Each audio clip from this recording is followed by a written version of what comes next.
आजच डाउनलोड करा आणि तुमच्या आवडत्या मालिकांचा आनंद लुटा। आशू, आम्हाला कळतंय तुला जे वाटतंय ते चुकीचं नाहीये, बोल तू। हे बघ आशू, तुला जे वाटतंय ते बोल। आता मी कसं सांगू तुम्हाला, मला कळत नाहीये, पण मला पर्सनली नाही वाटत की तुम्ही सुहासला या घरात घेतलं पाहिजे। असं कसं बोलू शकतोस तू आशू? मला नाही पटत आहे। तुझी बहीण आहे ती। मला माहिती आहे ती माझी बहीण आहे, पण सुहासनी जे काही केलंय त्यासाठी आपण त्याला माफ करू शकतो?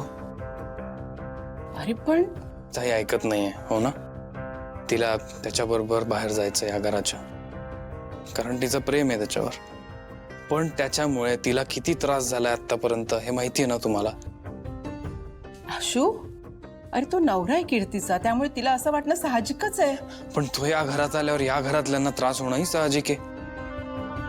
आई हे बघ, मी म्हणत नाही की आपण त्यांना वाऱ्यावर सोडू। आपल्याकडे इतर प्रॉपर्टीज आहेत, इतर फ्लॅट्स आहेत, तिथे कुठेतरी त्यांना राहायला देऊ, पण या घरात नको। हे बघा, माझ्या बोलण्याचा तुम्हाला त्रास होत असेल किंवा तुम्हाला वाईट वाटत असेल तर आय एम सॉरी, आणि मला माहिती आहे तुम्हाला वाईट वाटत असणार, पण तो जो इथे राहायला आला तर मला सतत ही भीती वाटेल की तो कधी तुम्हाला काहीतरी करेल, आणि मला तुम्हाला परत त्रास झालेला बघायचा नाही, एस्पेशली भाऊ तुम्हाला। त्यामुळे माझा हा निर्णय, तुम्हाला जर काही वेगळा निर्णय घ्यायचा असेल तर फायनल डिसिजन तुमचाच आहे। मी येतो। नाही आशू,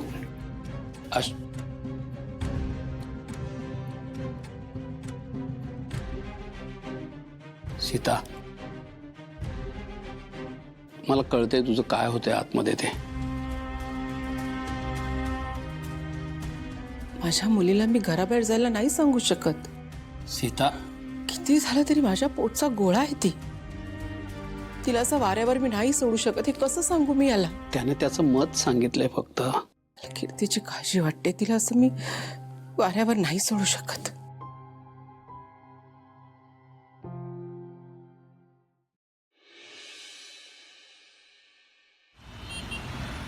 आजी, आपण जाऊ ना घरी। थांब, येईल ती, वाट बघायची। थांब ग, बोलायचंय तुझ्याशी मला। मला नाही बोलायचं। मी विचारत नाहीये, सांगतेय तुला। तुम्हाला जे काही बोलायचंय ते माझ्या वकिलांशी बोला।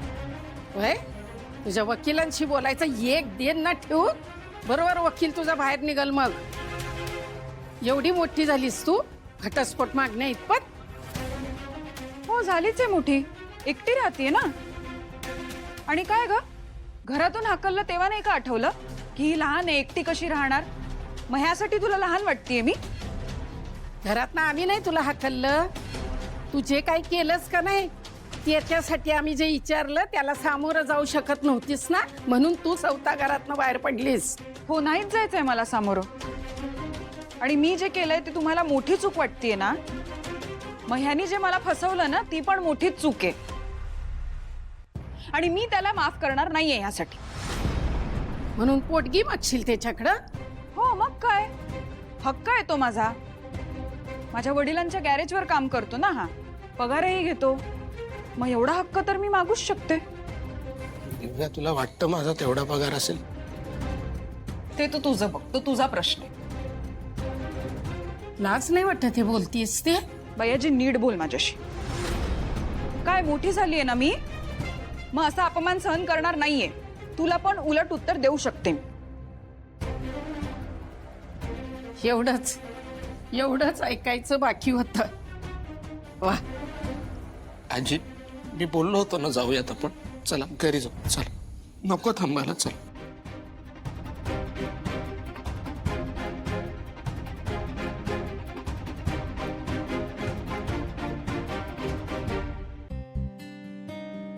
अरे काय रे आशू, झोपला नाही तू?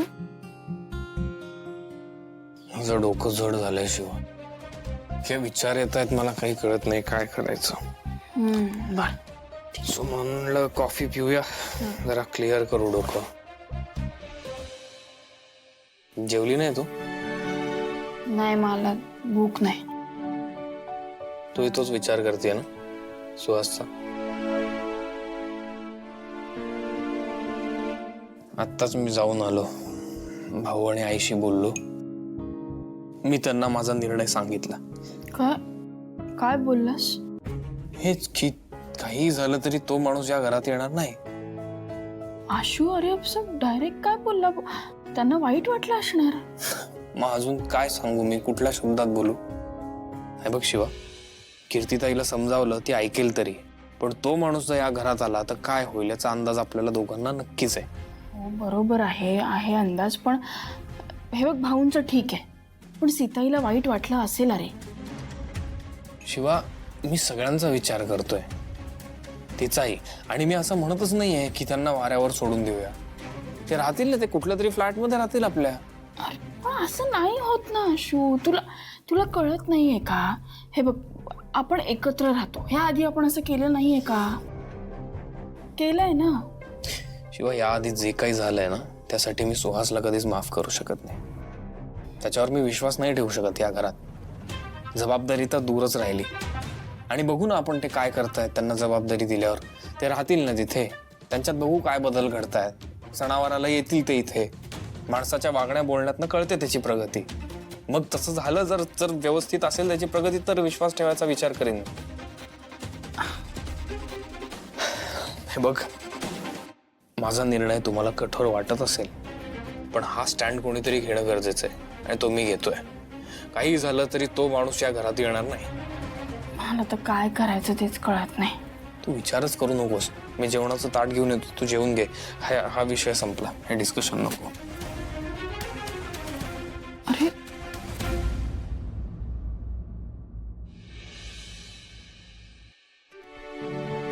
चहा. आशू हाय. सॉरी. अरे कीर्ती बाळा, आलीस तू?